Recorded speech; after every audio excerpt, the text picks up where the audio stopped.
Hello friends, my name is Amit. Welcome to NDT and Quality YouTube channel. So friends, in today's video we are going to see about SA 38, which is ASTM standard. So, this is actually the second part of our series, the second part. The first part is already there. What is the scope of this standard? Apart from this, what indications do we get in it? I mean, what are the names of the indications? Like individual indication or cluster indication or planar indication, traveling indication, what are all these indications?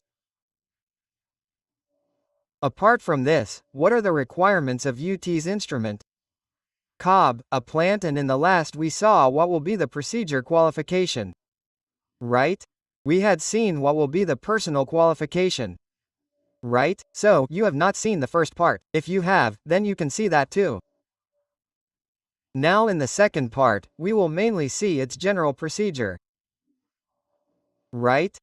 Meaning how you have to actually do UT in it. And if you look further in the general procedure, the procedure of state beam is given in it. Meaning how you can do UT using state beam. There are actually 3 types of state beam in it. One is BACO, second is FBH, and third you can do this state beam examination by using BGS. Right? So this is given in great detail in SA 3 AA standard. So in today's video we will cover this entire system related to procedure. And how do you like this series in this? If you have any review of it, then do tell me in the comment box. After this I will get you its third part. If you want its third part too, then do tell me. And in the third part we will cover angle beam testing, mainly in it. Meaning how to do angle beam testing of 14 up, how to do recording. In this, we will cover acceptance criteria, meaning what are the quality levels, and reporting, all this in the third part. But in today's part, we will try to cover this procedure part completely. So if you have not subscribed to our channel yet, then definitely subscribe to the channel and share this video with your friends and colleagues. You can take membership of the channel by using the join feature. So we have made many videos of Member X, which mainly contain videos of code standard interpretation. I have made many videos like the ASTM standard that you are seeing now. We have covered the entire syllabus of NBP Level 2 in this. So you will get the complete Level 2 syllabus of RTUT point mount VT, all these methods in this. Apart from this, there are some videos of practical entity as well. So to get access to these videos and to support me financially, you can use this join feature. So now see, I will quickly tell you. What did we see in the first part? Right? We saw the scope of S38, where it should be used. It is only for steel forging. Keep this in mind. Apart from this, after this we saw the terminology. What is individual indication and indication? What is cluster indication? Planar indication, traveling indication, right? We saw all this.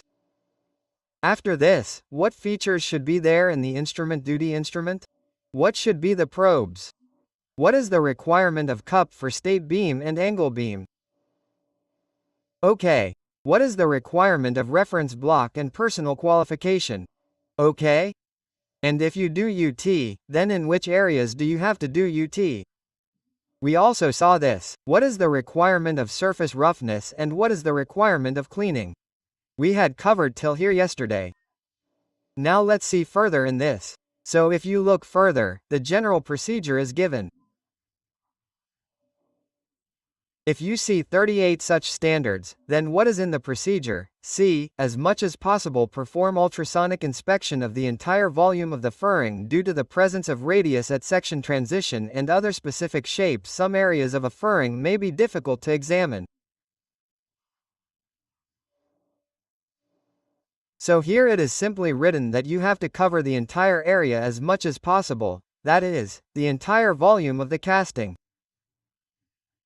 Right? Wherever you can place the probe, that is, Wherever there is an accessible area, you have to place the probe there and test the entire volume properly. You have to do UT. Sometimes it happens that there is a radius etc., right? Or there is some curvature or something like a slot, then in that case you cannot place the probe there.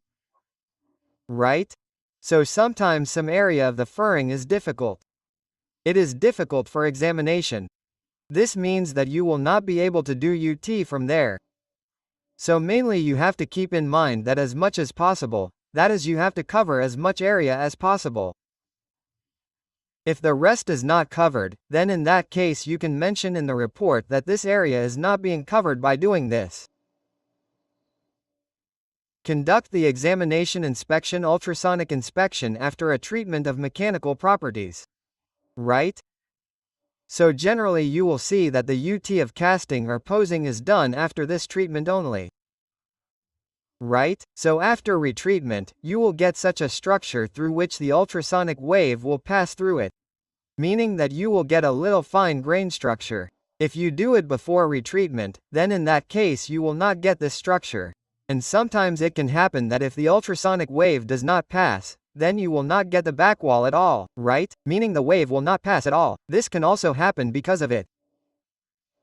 So, always remember, this has to be done after retreatment, excluding stress relief treatment, but before drilling hole cutting, keyways, tapers, grooves and machining section to control right. So, here we are going to drill holes. There are keyways, grooves etc. have to be made, in folding. So you have to do this before that. Ultrasonic examination has to be done first.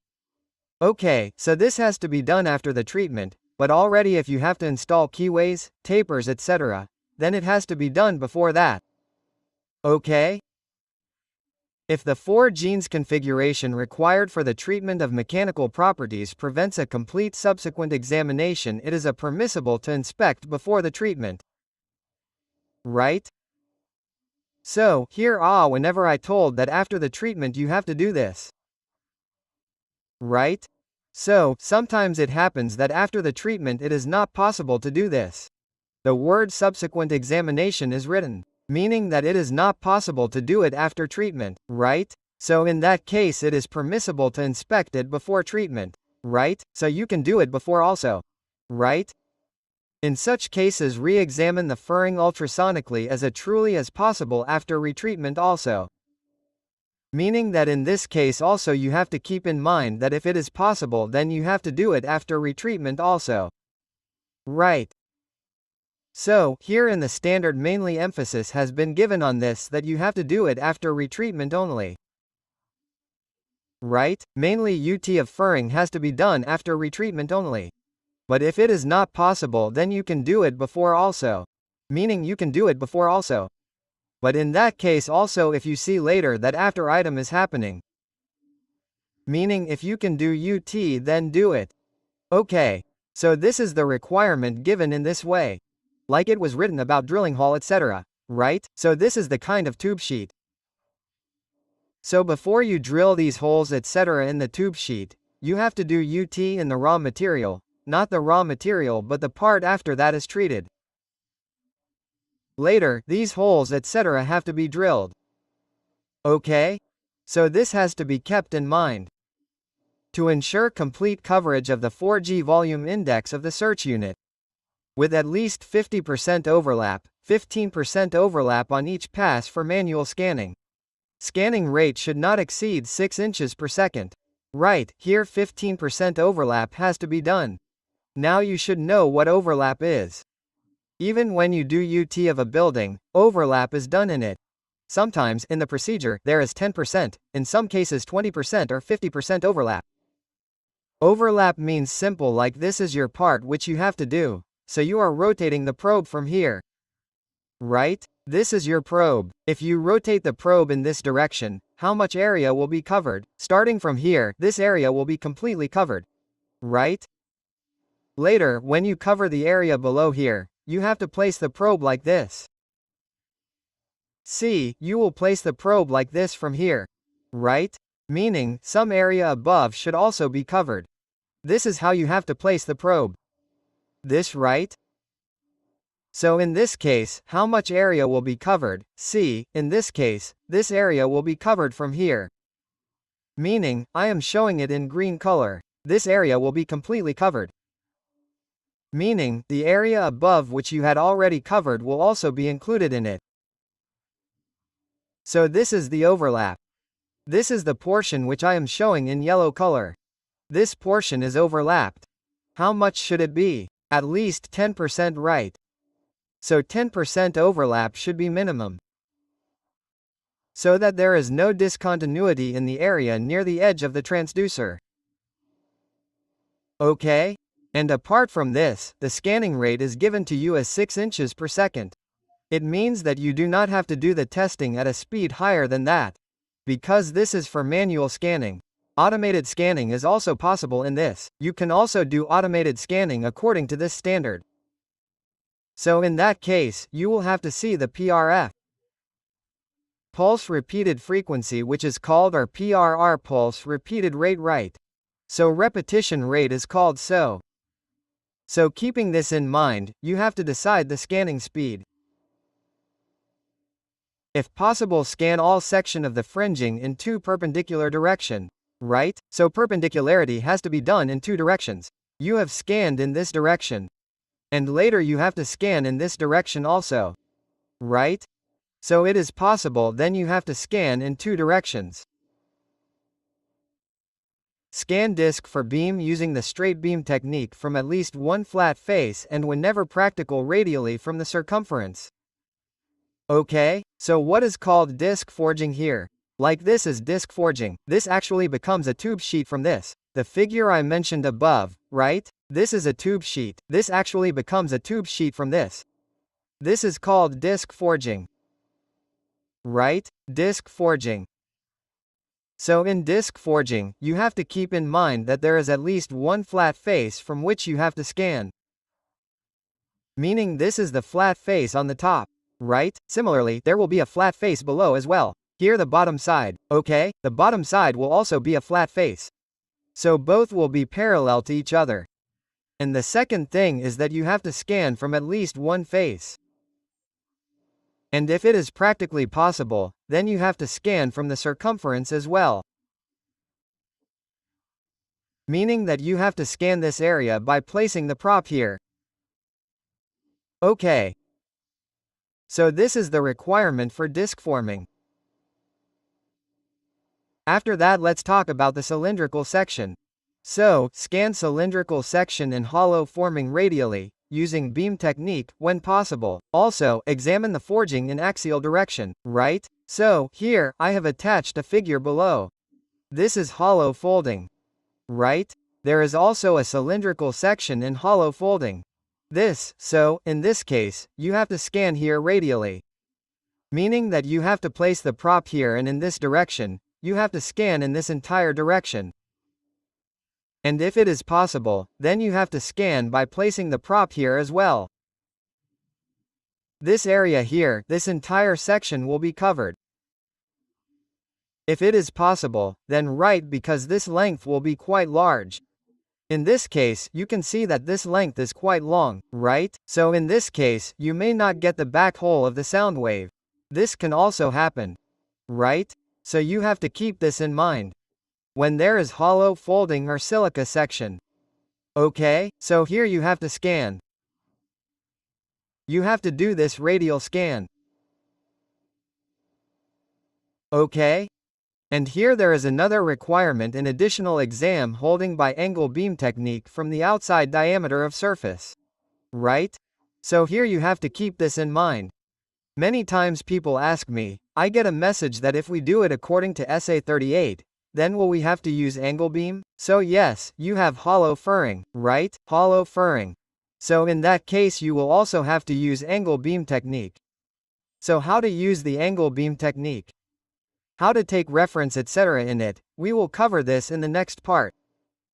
But keep this in mind that this is hollow furring. So in that case you will have to use this angle beam technique also.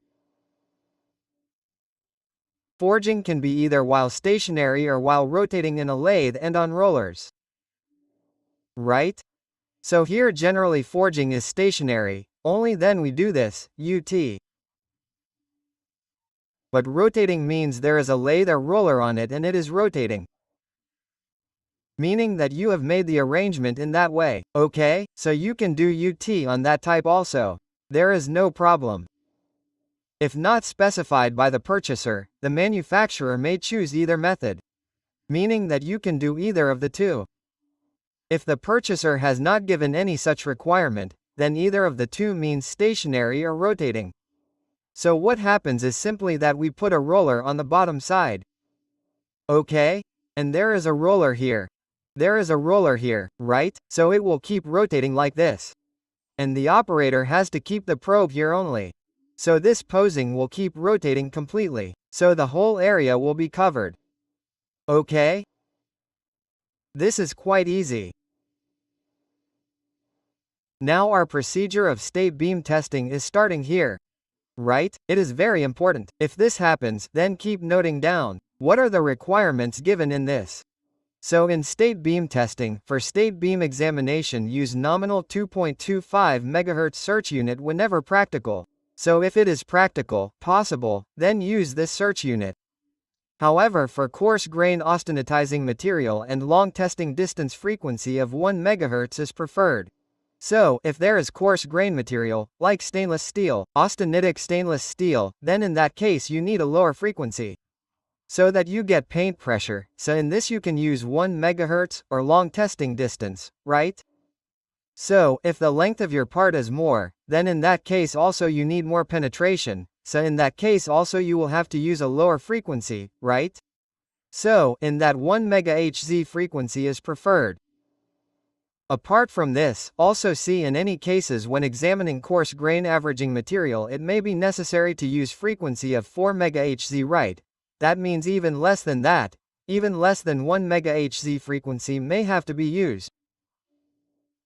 Other frequencies can be used that offer better resolution, penetrability and fault detectability. So apart from this also you can use other frequencies. If you need good resolution, if you are getting good penetrability or you need pinpoint defect, that means you have to find even a small defect. If you need good sensitivity, then in that case you can also use other frequency. Right? So here 3 types of techniques are given. And after using them you have to take reference. Right? What does taking reference mean? Like we use DSC in building. To take reference we use Natch block. Right? It means STA or Natch block. We take reference by using it. So here 3 techniques are given for taking reference. So we will see them in detail one after the other. So see, the first is reflection technique, right? You can also call it back echo technique. So it is simple back echo technique. It is the same. The second is reference block technique in which we use FBH block. And the third one is DGS technique. So you need a separate explanation of DGS technique, that how it works. So for that there is an appendix behind this standard S38. You have to refer to appendix X3. Okay, so there is a lot of appendix in it, X1 by 2 by 3 like this. So in our last video, which will be the third part, I will tell you in short what is given in it. Right? So these are 3 techniques. So first of all let's talk about the reflection technique. It can also be called back wall echo or back wall reflection technique. So back reflection elevation is applicable to fusing with parallel entry and back surface. Right? So you have parallel entry and back surface only. You have to use this technique only in that case. Right? So calibration is possible only in that case. Right? Understand this. Otherwise calibration will not be possible. Because the back surface is not parallel, so you will not get this. You will not get the back hole. Use the back reflection from the opposite side of the part as calibration standard to set the sensitivity of the test. Right? So here whenever you take back reflection, in order to take sensitivity, in that case you have to take reference of this opposite side behind. Meaning you have to take reference of the back side. Entry surface and reflecting surface must be parallel to each other, right? The word must be as written. So, in that case here both entry surface and back wall should be parallel to each other. Place the transfer in the area of 4, right? So, like this part here. Right? So, this is the upper entry surface. Right? This is the entry surface and this back wall is the back surface or back wall. Right? So, both of these should be exactly parallel to each other. Right? Must be, only then you will get the back wall if you place the probe here like this. Right? You will get the back wall by reflecting from here, otherwise you will not get any back wall. It is a tapered surface, meaning that this lower surface is tapered like this. In that case the wave will go away from here like this. So in that case you will not get any reflection, back wall reflection. Right? So this has to be kept in mind. See, you can see it this way, right? So this is the upper surface and the lower surface. So both of them are parallel to each other. So you have to take the reference by placing the probe here. Okay? You have to place the probe here and from here you will get the backward reflection.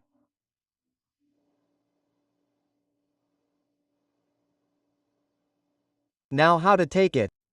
See how the system is. Increase the gain to obtain 75% full screen height back reflection. Then increase the gain by up to additional 20 decibels if no indications are present. Indication free, return the gain to the original dB setting of the 75 full screen. Right. This will be the reference level. Right. So, this is your reference level. So what you have to do is, like this is your part. Right? Here you have kept the probe. From here you took the reference, right? So, the echo obtained from this, you have to set it to 75%, right? This echo's height, you have to take it at 75%. Okay? And the second thing here is that you took 75%. You will get any dB of this, right? So suppose this 75% height that you get, the dB required for this, you got it at 25 D. Right? You are getting this 75% right at 25 decibels. Now what you have to do in this is that you have to add plus 20 decibels, additional 20 decibels. Right? So if you do plus 20 in this, then you will get 45 decibels, right? 45 decibels. So after doing 45 decibels, you have to check again that there is no indication, right? No indications are present. That means where you have kept the probe. Okay, like, here you have kept the cob. On this surface is indication free, right? That means, there is no indication in this area, right? You have to check that. For this we added plus 20 decibels. Okay, so, by adding plus 20 decibels you have checked that yes, there is no indication, so return the gain to the original dB. That means, again you have to check the original dB. What was our original? 25 degrees, right? So, again you have to reduce yourself to minus 20 degrees B and take whatever original dB was, 25 D there. This is our reference level. Okay? So simply, the 75% here is our reference level. But we check once again by doing plus 20 decibels that there is no indication in this area.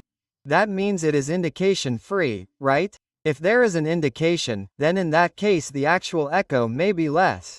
Right? The backhole may be less. So the particular area from where we take reference should also be defect free. Okay? So we got this reference level in this way. Scanning should be done at a level greater than the reference level, such as a 6 decibels. So later you do the scanning. So the scanning dB you have to keep has to be made plus 6 decibels. Like, I have taken an example here. How much dB did we get in that? We got 25 D, right? So we have to do the scanning by making it plus 6 decibels. So in this case, 31 decibels becomes your scanning dB. Right? So this dB is kept high so that no indication is missed. Okay, we will call it as 6 decibels to 1 because if we keep it at 6 decibels, the height of the echo will be double. During scanning, monitor the back reflection for any significant loss of amplitude not attributed to geometry. So here you have to cross-check whether there is any back hole loss or not. Right? So if there is any back hole loss due to geometry, then it is a different matter, right? But if there is any back hole loss due to defect, then you have to keep that in mind. Carry out evaluation of discontinuities with the gain control set at the reference level. 75% full screen height. So whatever indication is here, that is 75% full screen height, which is our reference level. Right? You have to always do the evaluation in comparison to that. Right? So what is the evaluation acceptance criteria, etc.? We will cover this in the next video. But keep in mind that this is your reference level of 75%. So you have to do this evaluation on that basis only. Recalibration is required for significant different changes in section thickness and diameter. So here the diameter or section thickness changes. In that case you have to do recalibration, right? It means calibration has to be done again. Right? So this is completely given. This is backward technique. Right? So generally backward technique is used in most of the cases because it does not require any separate blocks, etc. There is reference block or DGS scale, etc. is not required. But sometimes it happens that the requirement of FBA block is also given in the procedure, so you will have to use this also. So see, the second technique is reference block technique. Test surface roughness on the calibration standard should be comparable but not better than that of the item to be examined. So here it is a matter of roughness, right? Test surface roughness. So the roughness of your test surface, calibration block and FBA block should be almost comparable, meaning the same. But the surface roughness of the calibration block here should not be too much. Right? This has to be kept in mind. So the roughness of the calibration standard FBH block should not be too good. The reason for this is that its surface roughness is very good. Right? We are actually showing you the lower portion. Here, pro-blockage scanning has to be done. Meaning, a reference has to be taken.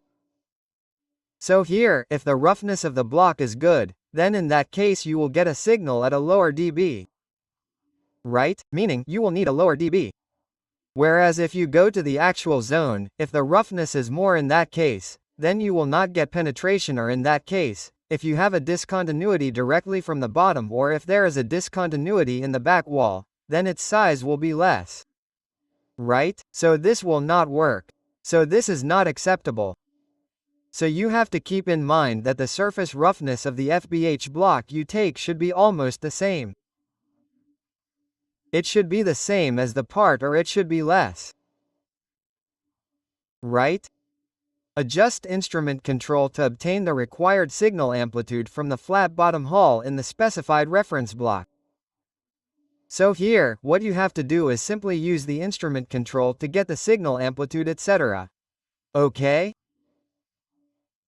So you can find many types of these blocks in the market. Right? Like this. So you can get the reference by using this. So you have to keep this in mind. This is an area amplitude block. What is the difference between area amplitude and distance amplitude block? You should also know this. Okay? This is the amplitude. See, all these hulls have different sizes. Meaning the diameter of all is different, right? But the length from the top is the same in all. Right? Whereas in distance amplitude, the size is the same. That means the diameter of all is the same in all. But your distance from the top is different. Right? I have already made 2 or 3 videos of area amplitude and distance amplitude. If yes, then you should watch those videos and you will get an idea. Okay?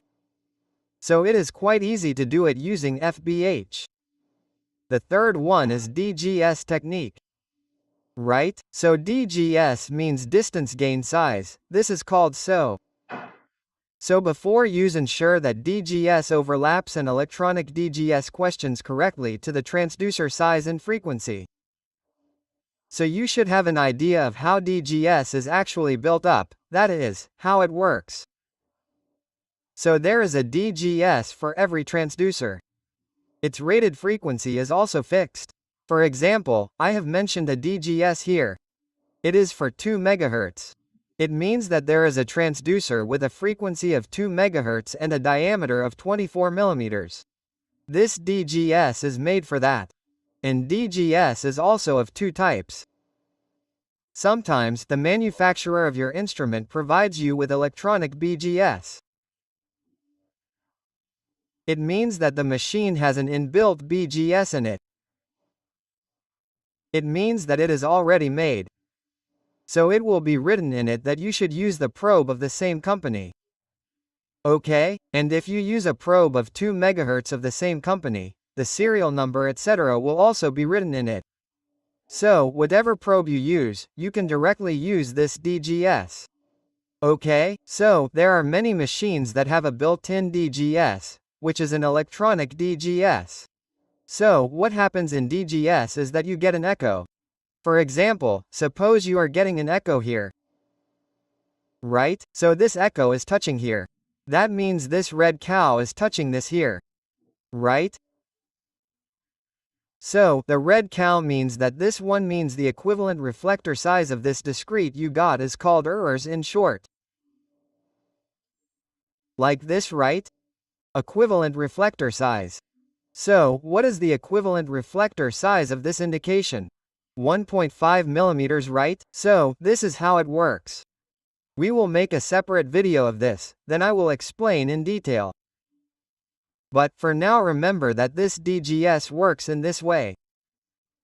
The size of the transducer is important. That means in this case, the diameter is 24 mm. The frequency is also important. Right? So correctly you will have to use this. Verify the accuracy of the overlay using reference block and procedure outline practice E317. So this is also an ASTM standard, ASTM E317, right? So it has a reference block and its procedures etc. So if you use DGS, then in that case you have to check the accuracy etc. Then you can use this standard. Okay? So each overlay should be serialized to match the ultrasonic transducer and pulse echo testing system it will be used with. Right? So here, whatever overlay you use, this is called overlay. So it should be in serialized condition. So it should match with whatever transducer you have. Instrument with electronic devices must employ the specified ultrasonic transducer or for electronics. Right? So here, for each transducer, the curve will be like this. This is for one transducer. Right? This is for one probe. Similarly, for any other probe, the second curve will be like this. Okay? So, see, the electronic BGS system is like this. That means there is this built-up system in the machine. In modern test instruments, these are easy to calibrate. The instrument typically includes 13 standard probes and corresponding DGS diagrams stored internally. Sturdy internally means that they are already saved inside. If you insert an empty probe in it and connect it to the machine, you can use those DGS directly. Additionally, the operator can program custom settings using their own data set by selecting elevation sports such as flat bottom haul, side wheel haul, back reflection. Right? So, there are many custom settings in it. So, you can use your own data set. The source of calibration means flat bottom haul, side bill haul, that is, there are options. By selecting from those options, you can open your own electronic DGS which is already saved internally. Right? So, typically in the instrument, you will find different BGS of 13 standard groups. Okay, the calculation procedure of BGS must strictly add to the instructions outlined in the test instrument operator manual, right? So you have to check the operator manual of the instrument as well. The calculation of the process is based on this to minimize operator error facilitated by on-screen messages that guide the user through each step. Right? So, it is easy in this that if there is any error or any problem, you will know about it immediately. In electronic BGS, it will also show you on-screen messages. All these are facilities. This is available in new machines. Manual DGS, right? So this word is not actually written in the standard. But if you create DGS manually, right? So if you have a different home, right, whose data is not already saved in the machine, so in that case you can create this manual BGS according to your convenience. So you entering all the required parameters for flow evaluation corresponding curve will be electronically displayed on the instrument, right? So what you have to do here is that you take a SBH block, right? And you take its back wall and later after feeding in all the data you turn on DGS, then automatically this type of DGS will be created for all the different holes. Right? So suppose you have taken an FBH for a 2M hole and you enter that data in the machine, then on the basis of that the machine will create DGS for different holes as well. Okay, so this type of system is available in the machine. This is called manual DGS, meaning that you have to make it in the same way as you make DSC. Meaning you have to take the back wall, not the back hole but the hole of FBA. Right? So this has to be kept in mind. This calibration method is suitable for longitudinal single and dual and shear wave examination, right? So you can use this manual BGS in all these. For shear wave examination you will have to use SDH block. Whereas for longitudinal waves etc. you can use this FBH block. Okay? So this is the whole procedure. Now in this video we have completely covered this state beam examination. If you want its next part too, then do write in the comment box. In the next part, we will tell you the further procedure, that is angle beam testing. After this, recording means that according to which criteria the recording of the indication has to be done. That means whatever indication is received, it has to be recorded. After that, how to do its reporting. What is the quality level in this, right? This is very important. Quality level means when to accept or repair the indication. What are its levels? We will cover this also in the next video. So, I hope you understood this video. If you have any doubt in this, then you can ask me in the comment box. Okay, thank you.